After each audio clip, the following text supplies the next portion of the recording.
श्री स्वामी समर्थ. नमस्कार मंडळी. वटपौर्णिमा पूजा 10 का 11 तारखेला हा जो एक भ्रम तयार झालेला आहे, सर्व महिलांमध्ये याविषयीची चर्चा होत आहे. कारण 2025मध्ये वटसावित्री पौर्णिमेचा मुहूर्त हा 2 दिवस आलेला आहे. 10 आणि 11 जूनला दोन्ही दिवशी पौर्णिमा असल्याकारणाने पूजा कोणत्या दिवशी करावी याची चर्चा सगळीकडे होत आहे. आणि या कारणाने महिलांना प्रश्न पडलेला आहे की पूजा कोणत्या दिवशी करावी, शुभ मुहूर्त कोणता दिवस आहे. कारण पौर्णिमा तर दोन्ही दिवस आहे, पण पूजेसाठीचा योग्य वेळ कोणती आहे, पूजेसाठीचा योग्य दिवस कोणता आहे. कारण ज्येष्ठ महिन्यातील पौर्णिमेला महिला ह्या वडाच्या झाडाची पूजा आपल्या पतीच्या दीर्घ आयुष्यासाठी करतात आणि त्याचबरोबर सत्यवान सावित्रीची पूजा या दिवशी केली जाते. पण यासाठी शुभ मुहूर्त, शुभ दिवस हा अत्यंत महत्त्वाचा मानला जातो.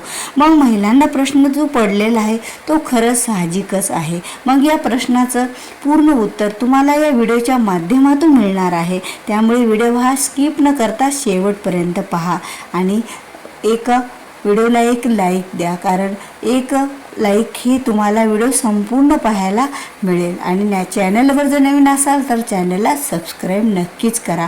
कारण असेच नवीन माहितीपूर्ण व्हिडिओ हे तुमच्यापर्यंत अगोदर पोहोचतील. चला तर आपण आपल्या या व्हिडिओला सुरुवात करूया. आता बघा, ही जी 2 दिवसाची पौर्णिमा आलेली आहे म्हणजे 10 जून आणि 11 जून. आता ही दोन्ही दिवस पौर्णिमा आहे. मग पूजा कोणत्या दिवशी शुभ मानली जाते, पूजा कोणत्या दिवशी करावी. बघा, 10 तारखेला पौर्णिमा ही दुपारी 11:32ला लागणार आहे. म्हणजे दुपारच्या 11 वाजून 32 मिनिटापासून या पौर्णिमेची सुरुवात होत आहे. आता ही जी सुरुवात होत आहे तर ही पौर्णिमा दिवसभर राहणार आहे आणि रात्रीसुद्धा राहणार आहे. म्हणजे 10 तारखेच्या रात्री.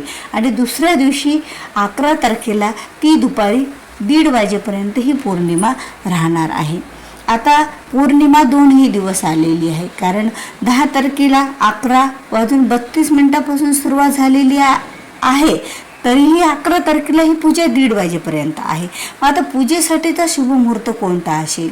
कारण बघा, ज्या वेळेला दिवसाने आणि रात्रीने या दोन्ही दिवसाने जर पौर्णिमा पाहिलेली असेल तर ती पौर्णिमा ही शुभ मानली जाते. आणि ज्या दिवशी फक्त दिवसानेच जर पौर्णिमा पाहिली असेल तर तो दिवस एवढा चांगला मानला जात नाही.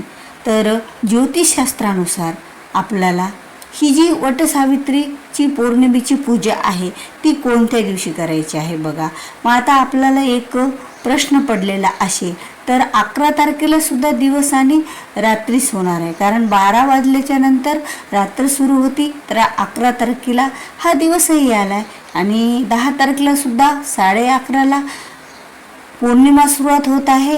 तर रात्र पण तिथे पण येत आहे. मग दोन्ही दिवसाची अर्धाली रात्र दोन्ही दिवस येत आहे. पण ज्या वेळेला अगोदर दिवसाची पौर्णिमा येते आणि नंतर रात्र येते त्यावेळेला तो शुभ दिवस मानला जात असतो. तर बघा, 2025 जी ज्येष्ठ महिन्यातील पौर्णिमा आहे ती म्हणजे 10 आणि 11 तारखेला. तर शुभ मुहूर्त आपल्याला 10 तारखेला आहे. बघा, 10 तारखेला शुभ मुहूर्त आहे. पण 10 तारखेला शुभ मुहूर्त पौर्णिमेचा आहे. 11:30ला पौर्णिमा सुरू होणार असली तरीही सुद्धा त्यामधील 12 वाजले तेव्हापासूनच चांगला दिवस लागणार आहे. जरी 12 वाजलेला चांगला दिवस लागत असेल तरीही या दिवशी काही भद्रा असतात, काही राहुकाळ असतो. तो राहुकाळ, भद्रा, वाईट वेळ सोडूनच आपल्याला पूजा करायची असते. कारण ही जी पूजा असते ती आपल्या पतीच्या दीर्घ आयुष्यासाठी असते. आपण आपल्या पतीच्या दीर्घ आयुष्याची कामना करून वडाच्या झाडाला प्रदक्षिणा घालत असतो, वडाच्या झाडाची पूजा करत असतो. सुवासने एकमेकींना दान देतात, एकमेकीची ओटी भरतात, वडाच्या झाडाची सुद्धा पूजा आरती करतात. कारण वडाचे झाडे शुभ मानले जाते. तसेच वडाचे झाडे भरपूर ऑक्सिजन देणारे झाड सुद्धा म्हणून प्रसिद्ध मानले जाते. मग हे पूजनीय जो वृक्ष आहे वडाचं, त्या पूजनीय वृक्षाची पूजा करणं ही साधारण नाही. यासाठी सुद्धा शुभ मुहूर्तच आपल्याला पाहावा लागतो, कारण हा जो प्रश्न आहे, हा जो संबंध आहे तो आपल्या पतीच्या आयुष्याशी आहे, आपल्या पतीच्या दीर्घ आयुष्यासाठी आहे. म्हणून तर प्रत्येक स्त्रीला आपला नवरा हा दीर्घ आयुष्यच असावा, जगावा हे प्रत्येक महिलेला वाटत असतो. यामुळेच तर या दिवशीची पूजा ही आपल्याला 10 तारखेलाच करायची आहे. पण त्या दिवशीचा सुद्धा शुभमुहूर्त महत्त्वाचा आहे. एक शुभमुहूर्त म्हणजे तुम्हाला आपल्याला 12 वाजले तेव्हापासून चांगला दिवस लागतो, पण 3 ते 4:30 या वेळेमध्ये राहू काळ आहे आणि ती वेळ सोडूनच आपल्याला पूजा करायची आहे महिलांनो. कारण राहू काळामध्ये कुठलं शुभ काम हे केलं जात नाही, याचे वाईट परिणाम, दुष्परिणाम आपल्या जीवनावर पडत असतात. मग ही तर पूजा आपण आपल्या पतीच्या आयुष्यासाठी करत आहोत, दीर्घ आयुष्यासाठी, त्याच्या जीवनात चांगले दिवस यावे. आणि ज्यावेळेला पतीच्या जीवनात चांगले दिवस येतात त्यावेळेला आपले सुद्धा जीवन सुखकारक बनतं, आपल्या लेकरांचं सुद्धा जीवन हे सुखी होत असतं. म्हणून तर महिलांनो ही वेळ काही टाळायची आहे. आणि एक महत्त्वाचा दिवस कधीही सायंकाळी, म्हणजे ज्या वेळेला अंधार पडला जातो, प्रदोष काळाच्या नंतर सुद्धा वडाच्या झाडाची पूजा ही केली जात नाही. कुठल्याच झाडाची पूजा त्यांना स्पर्श हा केला जात नसतो, कारण ज्या वेळेला सूर्य मावळतो त्यानंतर झाडं हे झोपलेले असतात, त्यामुळे त्यांना हलवायचं नसतं, कारण झाडं खरंच सजीव आहेत हे आपल्या सर्वांनाच माहीत आहे. त्यामुळे सायंकाळच्या वेळीसुद्धा आपल्याला पूजा करायची नाही. ही सुद्धा महत्त्वाची गोष्ट मी तुम्हाला सांगत आहे. व्हिडिओमध्ये थोडंसं बोलणं असं हे वेगळं येत आहे, कारण बघा तब्येत अशी बरोबर नाही, पण तुमच्यापर्यंत ही महत्त्वाची माहिती पोहोचावी या कारणाने मी कशी बशी तुमच्यापर्यंत ही माहिती पोहोचत आहे. यामुळे खरंच क्षमा असावी, कारण थोडी घाई आणि गडबडीत जरी वाक्यांची रचना वेगळी झाली असेल, वाकडे तिकडे झाली असेल तर खरंच माफ करा, कारण ही माहिती तुमच्यापर्यंत पोहोचणं महत्त्वाची मला वाटत होती. कारण शुभ मुहूर्त आणि शुभ दिवससुद्धा चांगला मानला जातो.